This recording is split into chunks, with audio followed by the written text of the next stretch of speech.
I go to സ്കൂളാണ്. She comes to my house ആണ്. പക്ഷേ ഐ ഗോ ഹോം ആണ്, ഐ ഗോ ടു ഹോം അല്ല. ഇതെന്താ ഇങ്ങനെ? ഇങ്ങനത്തെ ഒരു സംശയം ഉണ്ടെങ്കിൽ ഈ വീഡിയോയിൽ നമുക്കിത് ക്ലിയർ ആക്കാം. ഗ്രാമാറ്റിക്കലി നോക്കുകയാണെങ്കിൽ ഈ ഹോം എന്ന് പറയുന്നത് ഒരു നൗണാണ്, എന്ന് വെച്ചാൽ ഒരു സാധനമാണ്. പക്ഷേ ഈ ഹോം എന്ന് പറയുന്നത് ഒരു ആഡ്വേർബും കൂടിയാണ്. ഒരു സ്പെഷ്യൽ കൈൻഡ് ഓഫ് ആഡ്വേർബാണ്. ആഡ്വേർബ് ഓഫ് പ്ലേസ് ആണ്. അതാണ് ഈ പ്രശ്നമൊക്കെ ഉണ്ടാക്കുന്നത്. ഇതുപോലെ വേറെ ആഡ്വേർബ്സ് ഓഫ് പ്ലേസ് എന്തൊക്കെയാണെന്ന് ആദ്യം നോക്കാം.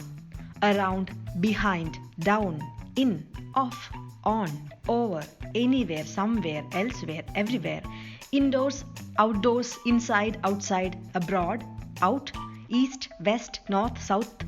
ഇതൊക്കെ ഇതിന് എക്സാമ്പിൾസ് ആണ്. അപ്പോൾ ഇനി 2 സെൻറ്റൻസസ് നോക്കാം. Reena went home yesterday. ഇതിൻ്റെ അർത്ഥം റീന വീട്ടിൽ പോയി.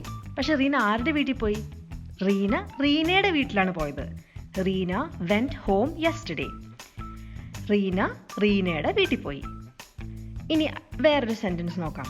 Reena came to my home yesterday. ഇവിടെ ആണെങ്കിൽ ടു വേണം. കാരണം റീന എൻ്റെ വീട്ടിലാണ് വന്നത്. ഇവിടെ നമ്മുടെ സബ്ജക്റ്റ് ആരാ? റീന എൻ്റെ വീട്ടിലാണ് വന്നത് എന്ന് പറയണമെങ്കിൽ Reena came to my home yesterday. Reena സ്വന്തം വീട്ടിൽ പോവുകയാണെങ്കിൽ ടു വേണ്ട. റീന വേറെ ആരുടെയെങ്കിലും വീട്ടിൽ പോവുകയാണെങ്കിൽ ടു വേണം ഹോം ഉപയോഗിക്കുമ്പോൾ. അതുപോലെ ഇനി ബാക്കിയുള്ള ആഡ്വേർബ്സ് ഓഫ് പ്ലേസ് വെച്ചിട്ടുള്ള എക്സാമ്പിൾസ് നോക്കാം. Let's go somewhere outside. Let's go to somewhere അല്ല, ലെറ്റ്സ് ഗോ സംവെയർ ഔട്ട്സൈഡ്. അതുപോലെ തന്നെ ഈ ഗൂഗിൾ മാപ്പൊക്കെ ഉപയോഗിച്ചിട്ട് നമ്മൾ വേറെ ഏതെങ്കിലും സ്ഥലത്തൊക്കെ പോവുകയാണെങ്കിൽ, നാവിഗേഷൻ യൂസ് ചെയ്യുകയാണെങ്കിൽ മാപ്പ് പറയില്ലേ head north. Head to north അല്ല, ഹെഡ് നോർത്ത്, അല്ലെങ്കിൽ ഹെഡ് ഈസ്റ്റ്. അതുപോലെ വേറൊരു example, don't go far. Don't go to far അല്ല, ദൂരെ പോവരുത് എന്ന് പറയുന്നത് ഡോണ്ട് ഗോ ഫാർ. അതുപോലെ ദാ അവൻ വരുന്നുണ്ട്, അങ്ങനെ പറയാ ഹിയർ ഹി കംസ്. ഹിയറിൽ ടു ഹിയർ എന്ന് പറയില്ല, ഹിയർ ഹി കംസ്. അതുപോലെ അകത്ത് പോകാൻ വേണ്ടിയിട്ട് അങ്ങനെ പറയാ ഗോ ഇൻസൈഡ്. പുറത്ത് പോകാൻ വേണ്ടിയിട്ട് go outside. Go to outside അല്ല, ഇത് വളരെ കോമൺ ആയിട്ട് കേൾക്കുന്നൊരു മിസ്റ്റേക്കാണ്. Go to outside, go outside ആണ് കേട്ടോ, ഗോ ടു ഔട്ട്സൈഡ് അല്ല.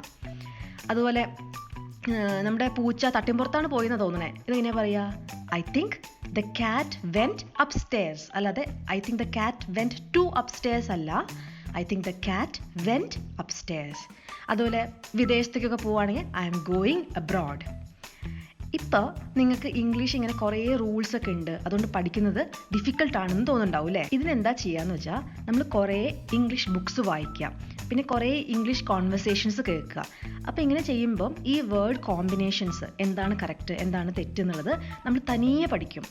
അതുകൊണ്ട് ഈ മിസ്റ്റേക്സ് വരുത്തിയെന്ന് വെച്ചിട്ട് സങ്കടപ്പെടണ്ട. ഇങ്ങനെ കുറച്ച് റൂൾസ്, കുറച്ച് കാര്യങ്ങളൊക്കെ നമ്മൾക്ക് അറിയാനുള്ളൂ. അതൊക്കെ ഇങ്ങനെ ഓരോ അവസരങ്ങളിൽ നമ്മൾ മനസ്സിലാക്കും, അല്ലെങ്കിൽ നമ്മൾ പുസ്തകങ്ങൾ വായിക്കുമ്പോൾ നമ്മൾ മനസ്സിലാക്കും, അല്ലെങ്കിൽ കോൺവെർസേഷൻസ് കേൾക്കുമ്പോൾ നമ്മൾ മനസ്സിലാക്കും. ഇനി ഞാൻ പറയുന്ന ഒരു എക്സാമ്പിൾ കേട്ടാൽ നിങ്ങൾക്ക് മനസ്സിലാവും. ഈ റൂൾസ് പഠിച്ചിട്ട് ഇംഗ്ലീഷ് പഠിക്കാമെന്ന് വെച്ചാൽ നടക്കില്ല. ആ എക്സാമ്പിൾ നോക്കാം. ടേൺ റൈറ്റ് എന്ന് പറയുന്നത് ശരിയാണ്, ടേൺ ടു ദ റൈറ്റ് എന്ന് പറയുന്നതും ശരിയാണ്. പക്ഷേ ഇത് 2 ഡിഫറെൻറ്റ് കേസസിലാണെന്ന് മാത്രം. ഒരു മാപ്പ് നോക്കിയിട്ട് നമ്മൾ പോവുകയാണെങ്കിൽ നമ്മൾ അതിനുള്ള ഇൻസ്ട്രക്ഷൻ ഇങ്ങനെ കൊടുക്കുക, ടേൺ റൈറ്റ് അല്ലെങ്കിൽ ടേൺ ലെഫ്റ്റ്. ഇനി നിങ്ങളൊരു സീറ്റിൽ ഇരിക്കുകയെന്ന് വിചാരിക്കുക. അപ്പോൾ നിങ്ങളോട് ഒരാൾ പറയും അങ്ങോട്ട് തിരിഞ്ഞിരിക്കൂ, വലത്തോട്ട് തിരിഞ്ഞിരിക്കൂ. ഇതെങ്ങനെയാണ് പറയുക? ടേൺ ടു ദ റൈറ്റ് ആണ്. ഇനി വേറെ ചില കേസസിലാണെങ്കിൽ 2 ഉപയോഗിക്കാറുണ്ട്. ഒരു എക്സാമ്പിൾ പറയുകയാണെങ്കിൽ പള്ളിക്ക് ശേഷം വലത്തോട്ട് തിരിയാം. അപ്പോൾ എങ്ങനെ പറയാത്? Turn right after the church. Turn to the right അല്ല, turn right after the church. എന്നാൽ അതിൻ്റെ വേറെ സെൻറ്റൻസ് നോക്കാം. നിങ്ങൾ വലത്തോട്ട് തിരിഞ്ഞ ഒരു സൂപ്പർ മാർക്കറ്റ് കാണും. If you turn to the right you will see a supermarket. അവിടെ 2 ഉണ്ട്.